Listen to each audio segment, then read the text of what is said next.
Thank you all for joining us today. I am Chuck Pritchard with OSD Public Affairs. I have a few administrative notes before we get started. First of all, attribution for this session is on the record. The session is being recorded and we'll provide a transcript later today. We have about 30 minutes scheduled for this event. Prior to asking your question, I ask that you state your name and your affiliation. Also ask that you limit your questions to one question and one follow-up so that we have a chance to get everybody in that we can. I'll let you know when we're nearing the time is ending, and we can call for the last question. And as a reminder for those of you who are on the phone, which is the majority of you, to not use your speakerphone function and to mute your phone when you're not speaking. And with that, it's my pleasure to introduce General Stephen Lyons, Commander of the U.S. Transportation Command, who is joining us on the phone from the TRANSCOM headquarters at Scott Air Force Base, Illinois. General Lyons will present a short opening statement, and then we'll go to your questions. So, sir, if you're on the line, we'll go to you. Hey, Chuck, General Steve Lyons here. How do you hear me? Over. Pretty good. Okay, great. Hey, well, listen, thanks, and thanks to everybody that's on the net. I appreciate it very much, and I appreciate the level of effort that the media is going through to keep the public informed of all that's going on in the crisis, and I'm happy to help in any way that I can. You, like the logistics enterprise, don't get to sit out a crisis. So just a couple of comments to start with, and then I'll go right to questions. For those that may not be familiar with Transportation Command as one of the 11 COCOMs in the Department of Defense, we run the department's global mobility enterprise, so our ability to project and sustain the force on a global scale. So as you think about airlift, sea lift, aerial refuel, aerial medical evacuation, planes, ships, trains, trucks, if you would, that's a combination of both military capability, and many of you think of the gray tail airplane, but it's also commercial capability that we leverage as well. Both in terms of sea lift and airlift and other particular areas. We do see, as a result of the Secretary's stop movement orders, we are seeing a reduction in movements, as you would expect, across the enterprise, but we are also seeing a necessity to continue to operate for mission-essential tasks and operations. Our priorities directly mirror the Secretary's priorities. We're focused on protecting and preserving the force against the CV-19 outbreak, maintaining mission readiness, and I'm proud to report at this point we are mission ready to do whatever the Secretary asks us to do. And then third, to support the FEMA and broader interagency efforts to counter the coronavirus outbreak. We've done several things in that particular area we can talk about along the way. We are supporting the State Department and their task force repatriation effort. We have moved things in support of HHS, for example, corona test swabs across the globe. We've helped to move field hospitals that you see being built in places like New York and the state of Washington. We're pleased to help. We're proud of all that we do every day. And let me pause there. I'm happy to take any questions that you may have. Okay, sir. I'm going to go to Ryan Brown with CNN for the first question from here. Hello, General. Thank you for doing this. Two quick ones for you. You mentioned the efforts to fly some of the testing swabs and the field hospitals around. Is there a limit on how much you can move, or is there more do you have more capability you could bring to bear to that effort? Obviously, it's spread all across the 50 states now. So are you kind of raising your hand and saying we have these kind of assets, we could do more of this? And has that involved any of the Civil Reserve Air Fleet? Have you had to tap into that to kind of help move this stuff around? Yeah, Ryan, great question. We've been able to respond to any of the mission requirements that have come to us thus far. You know, with the reduction in major movements, and we typically on an average day we've just got thousands of movements moving across the globe. We do have some capacity. An area which I look at capacity, and I really from two perspectives. You mentioned CRAF, the Civil Reserve Aviation Fleet. On the cargo side, the civil aviation fleet is really going pretty strong. On the passenger side, as you can imagine, it has dropped off significantly. And so as we take on missions, we're specifically looking for opportunities to workload our commercial partners. We're talking to them regularly. I am concerned to some degree about the impacts on the passenger segment of the aviation industry. And so any opportunity we have to push workload in their direction, we're doing that. We're doing that largely with the repatriation efforts and other efforts of that sort. And so hopefully that answered your question. That does. And actually, if I could follow up on that very quickly, you mentioned the repatriations.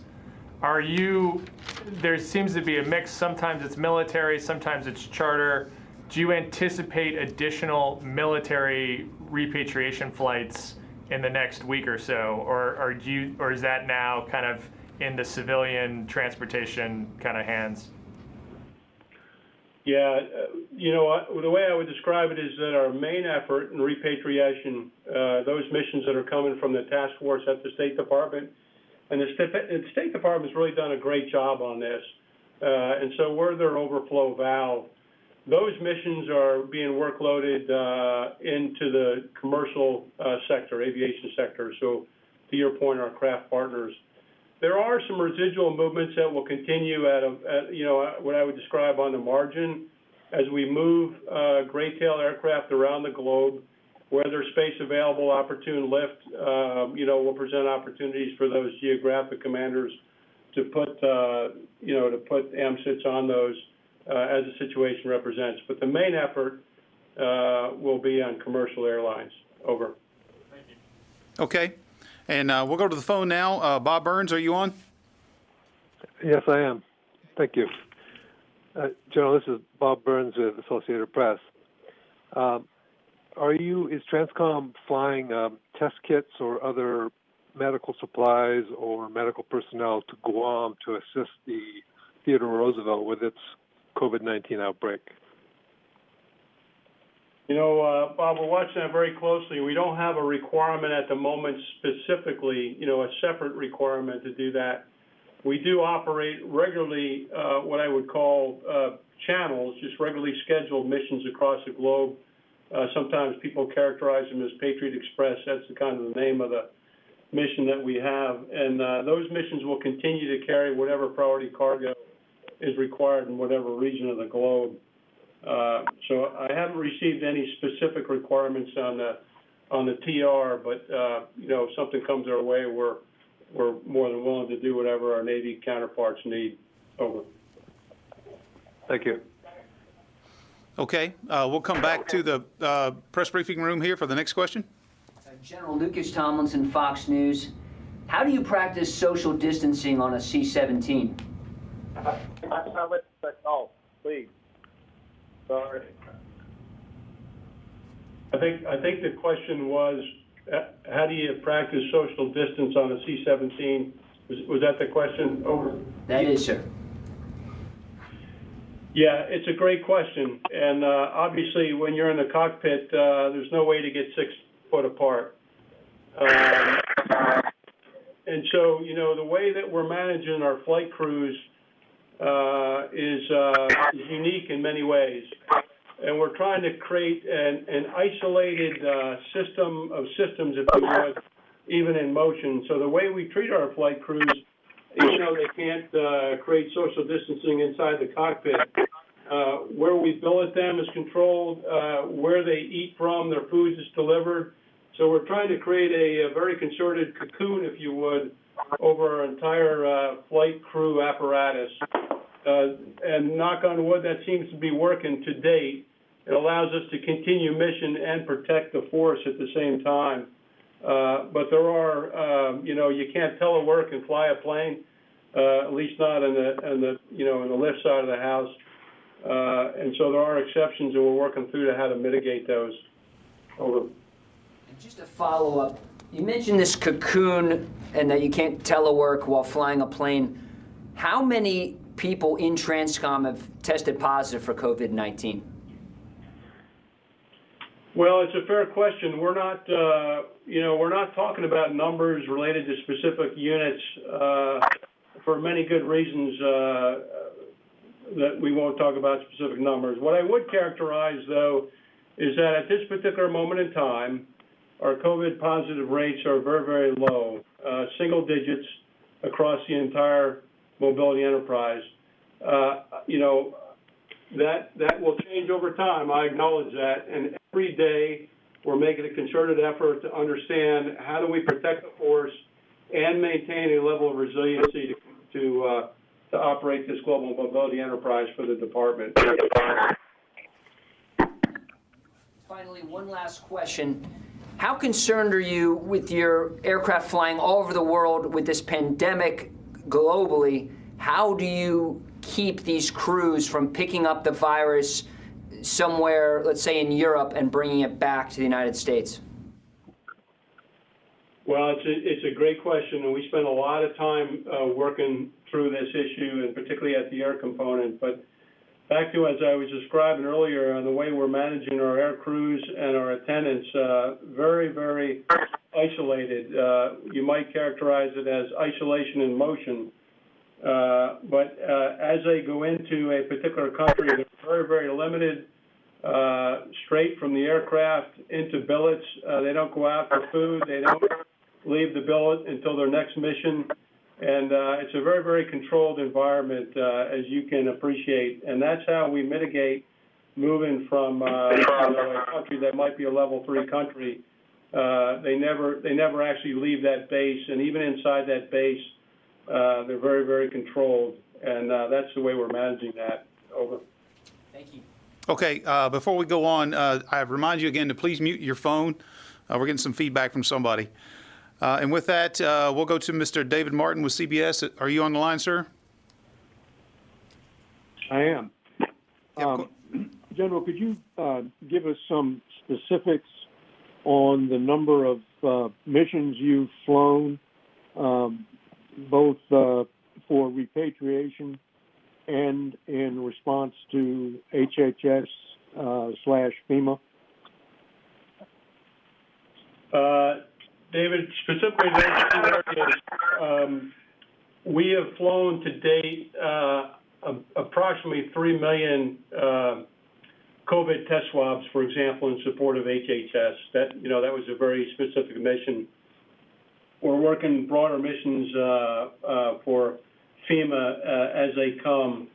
And then specifically on the repatriation effort, to date, that's been a couple thousand, either, executed or being planned. We know that's going to grow significantly. We received a mission on Friday afternoon from the Secretary to provide direct support to task force repatriation in the State Department, and we're great partners with the State Department, and they've done a great job. And overall, I think they've moved closer to probably 27 to 30,000 AMSITs, and that number continues to grow every day. So we are pleased to join our State Department partners, and we've got several missions planned, probably half a dozen missions this week, and continue to grow, and we'll continue to support that effort in any way we can. Over.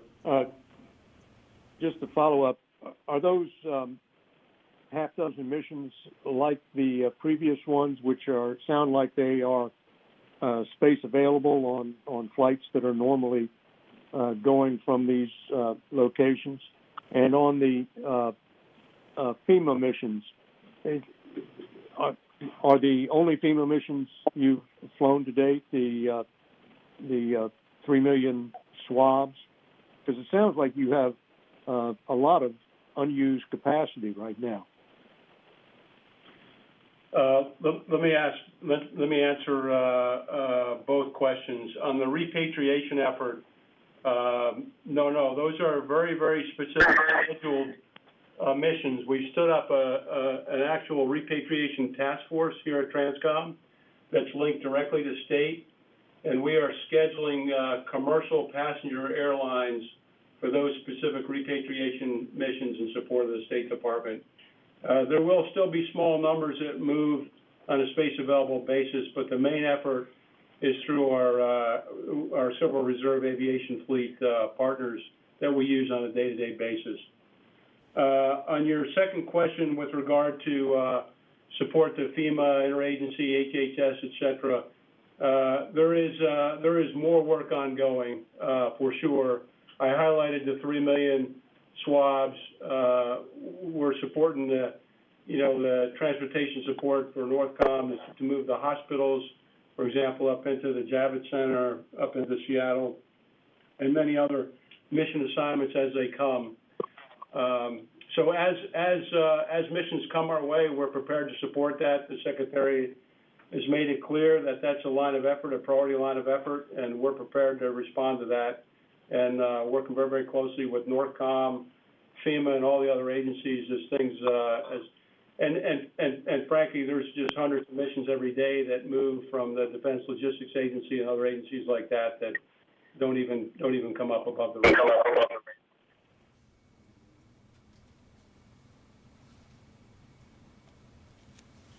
Okay, are we still connected? We still are. Okay. All right. With that, again, I ask, please put your phone on mute. And with that, I'll go to Tara Kopp, if she's on the line. Hi, yes, I am. Thanks, General, for doing this. I have a follow-up to Bob's question. There was an article in the San Francisco Chronicle today that the captain or the commanding officer of that ship is desperate for tests. So who would give you a request to get a TRANSCOM flight out there to get them tests and medical assistance? And then secondly, on the 27 to 30,000, if I'm correct, American civilians you've helped work through repatriation for, can you give us some of where there were bulk numbers of citizens that you brought back? And then last, on flying test kits around, do you have any breakdown by state of what flights you've flown, what materials you've delivered? Of course, there's a lot of interest from the states about who's getting what and what's on deck. Thank you very much. Okay. To your first question on the TR, the Navy has a lot of capacity available to it, and they typically, internal to the Navy, resupply their ships that are underway. And so we would, by exception, if we got a mission either from Navy or from the Joint Staff, if they asked for specific support, we would certainly step in and support whatever they needed. But they've got a lot of capacity, and I can't speak for what that looks like on the ground, so I won't speculate to what their requirements might be, but we're certainly prepared to support them. I think you asked for some specifics on the AMSIT repatriation mission. I would just again say that Friday afternoon we received that mission, and the first mission, as I understand it, is scheduled for Nigeria, and that schedule I think is Thursday of this week. So I'll give you an example of the schedule that I'm looking at. It's 150 passengers coming out of Nigeria, and those passengers would come back into Dulles and be received into the continent of the United States. There's other missions of that sort. So, if you think about Central and South America, I think the focus right now is on Africa, and then obviously we're seeing some missions start to emerge from the Indo-Pacific. But that's building every day. I'll pause for any additional comments. Over. Okay, and just thank you for that. And just my last question, do you have a breakdown by state of how many missions TRANSCOM has flown or supported through either charter air or mil air to get test kits out to the states or medical equipment? Thank you. Okay. Well, we'll take that. I think if your question specifically about the 3 million, those test swabs came in directly to the FedEx Memphis hub for onward distribution to state and municipalities as required and as directed by the whole government effort. Okay, sir, we're going to come back to the room here. We have a question in the room. Yes, sir. Mike Bloom with the Washington Times. I was wondering what percentage of work being done by TRANSCOM is devoted specifically to the coronavirus, COVID-19, and what percentage is still focused on your normal, your day-to-day operations? And could you talk a little bit about what impact all this might have had on readiness for TRANSCOM? Yeah, Mike, good questions. We're still operating the global mobility enterprise. We still must do that to maintain our level of readiness for the Secretary. And so I believe we are doing that. I believe we are ready. I've reported to the Secretary that we are ready to meet our mission requirements as they come. Proportionally, we're still going through, there's, as you can appreciate, there might be some lagging movements on the stop move, and so we're still working through what the exceptions to policy are, what's absolutely essential inside the department to continue to move, what actually we're going to stop move on. So there's a lot of activity that's still underway. We do forecast that's on the decline. But nonetheless, as I talk about global mobility and, for example, the scheduled missions around the globe, which we call, regularly scheduled channels, for example, we'll continue to operate those, even though, our utilization rate of those aircraft has probably dropped considerably, right down to about 30 to 50%. We know that those are the lifelines for the units that are out in the field, so we'll continue to operate that, regardless of utilization rates. And then the special assigned missions, we anticipate those will come down, particularly as we really drew down the efforts for major exercises like Defender Europe and otherwise. And so, and then we'll start to pick up in other areas like support to the interagency and COVID efforts as that comes. So I wouldn't necessarily, without looking at I wouldn't characterize it as a percentage. But we shift, this is what we do every day anyway, we shift to where the global priorities are and as the Secretary describes them, and that's the way the global mobility enterprise is built, to be able to shift to the priority requirements across the globe. Thank you, Rick. Okay, now we go back to the phone. Phil Stewart with Reuters, are you on? I am, thanks.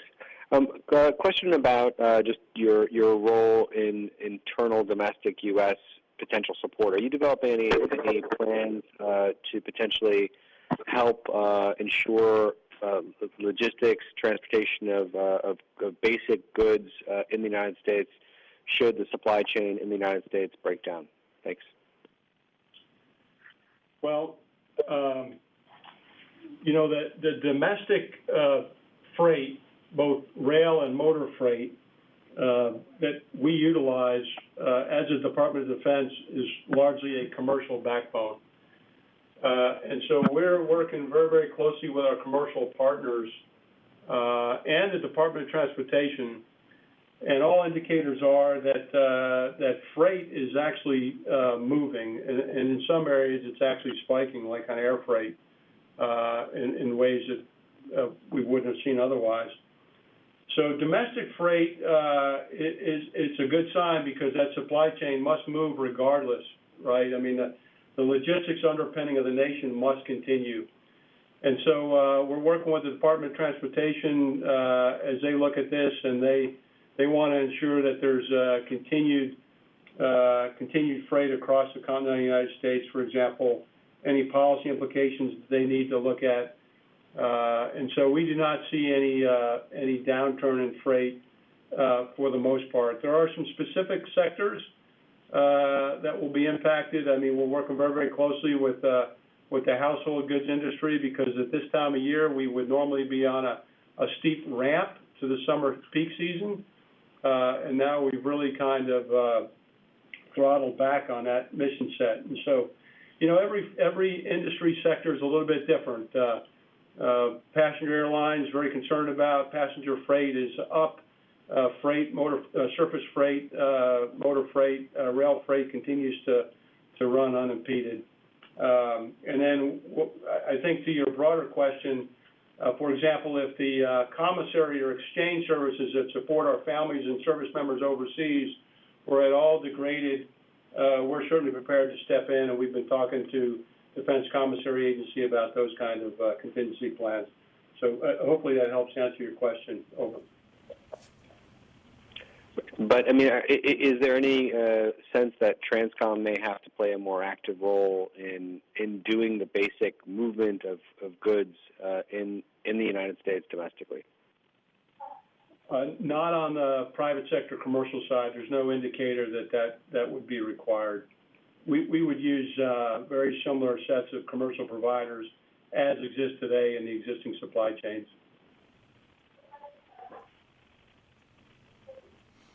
Okay, and with that, we'll go on. Travis Tritton with Bloomberg, are you on? Yes, I'm here. Can you hear me? I can hear you, Travis. Go ahead. Great. Thank you, sir. I wanted to ask you a follow-up on Phil's question. I wanted to ask you about the moving industry and the household goods movements. Obviously, those have been halted, and the industry is particularly vulnerable because it gets so much of its revenue from DOD. And they've warned that some of the companies may go out of business.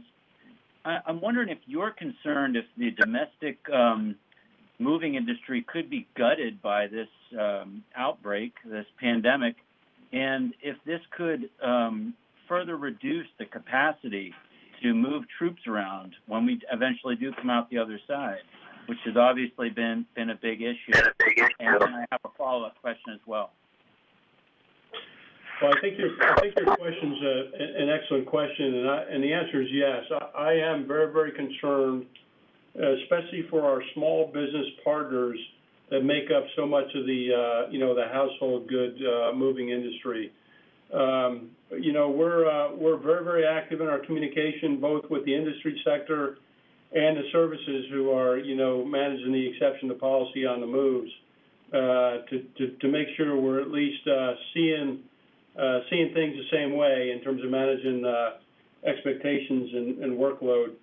And I think this package that the Congress passed last week, I think will come into play here, and it will be very, very important that we protect our small business across the nation. And so we're watching that very closely. And if I could just follow up, I wanted to ask about the status of the global household goods moving contracts, which I believe it was around this time frame that you had, I think, hoped to wrap that up before. And I'm just wondering how the pandemic has affected that timeline and how you're looking at that now. Well, at the moment, the work that's been done on that has largely been unaffected by the COVID outbreak because all the preliminary work is largely completed. So at the moment, we're on the same timeline that we were originally, which is really at the end of April was our target to make an award. We assess every day based on the COVID situation what we're doing and what we're not doing. So if things change in that area, we'll adjust them as needed. We're certainly not going to put people or industry at risk in any kind of way. But there's administratively, we're continuing to move on that. Okay, we're near the end of our time, but we just have a few more questions, so I'm going to try to squeeze in a couple more real quick here. Courtney Albin, are you on?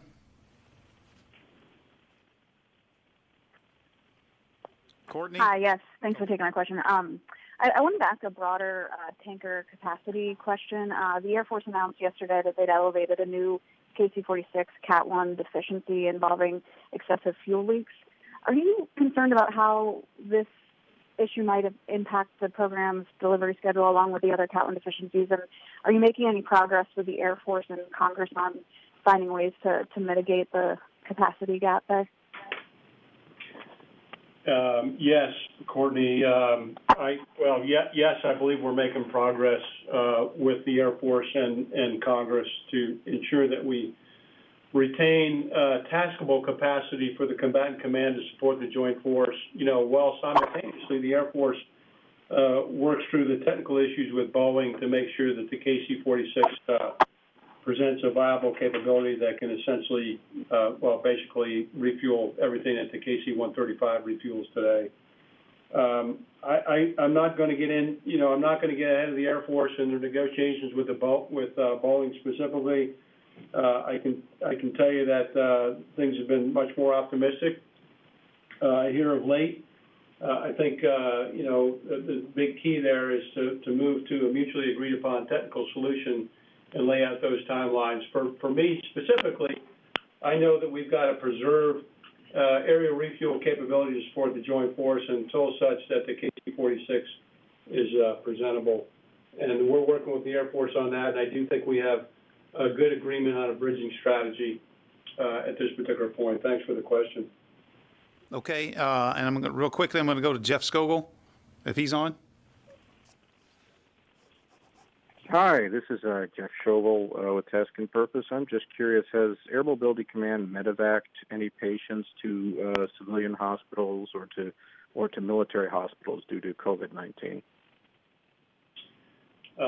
We have, and I'll spend a little bit of time describing that to you. It's a good question because the movement of a highly contagious patient is a much different challenge. We did move a COVID positive patient this past weekend from AFRICOM, specifically from Djibouti, up to Landstuhl in Germany to get the level of support that particular patient needed. And we are also working candidly to increase our capacity to be able to meet these kind of requirements because we know they're increasing. So today, our approach to patient movement for COVID, particularly for highly contagious patients, is to move them in an isolation system, either air ambulance or you may recall the transportation isolation system that was developed during the Ebola crisis. And then in addition to that, because that's a limited capacity, we're working with scientists around the Air Force and Defense Threat Reduction, NASA, and some others to really study the aircraft circulation flow and the implications of the movement of those particulates and potential impacts on crews so that we can indeed move COVID positive patients and passengers without an isolation unit while adequately protecting the crew. And we think we're making some progress there. It's a great question. Thank you. Okay, for the last question, we're going to go to Teresa with Breaking Defense. Thank you, but I'm going to pass since Courtney asked my question. Okay, I got one last small follow-up from Fox, and then we'll cut it off. General, you mentioned bringing some Americans home from Nigeria. I was wondering, is that a military aircraft that's going to be bringing them home? No, that'll be a commercial aircraft. Almost exclusively, I see us using U.S. flag commercial passenger airlines, the ones we use every day, frankly, to move troops for the most part. We'll use those to support the repatriation effort. So you guys are like the Army Corps of Engineers from the air. You contract the air mostly? We do. We have regular providers that are in the Civil Reserve Aviation fleet, if you would, probably about 25 or 26 providers, and they provide commercial augmentation both in day-to-day operations, and then, of course, we would mobilize them if needed in a conflict. And so we use those for the State Department mission. Okay. Over. Thank you very much for your time today, sir. Thanks for going a little bit over. I think we got most of the questions answered. If you have some lingering questions that you need answered, please send them to our duty officer, and we'll do what we can to get you some responses. That's all for now. Out here. Okay, thanks, everybody. Have a great day.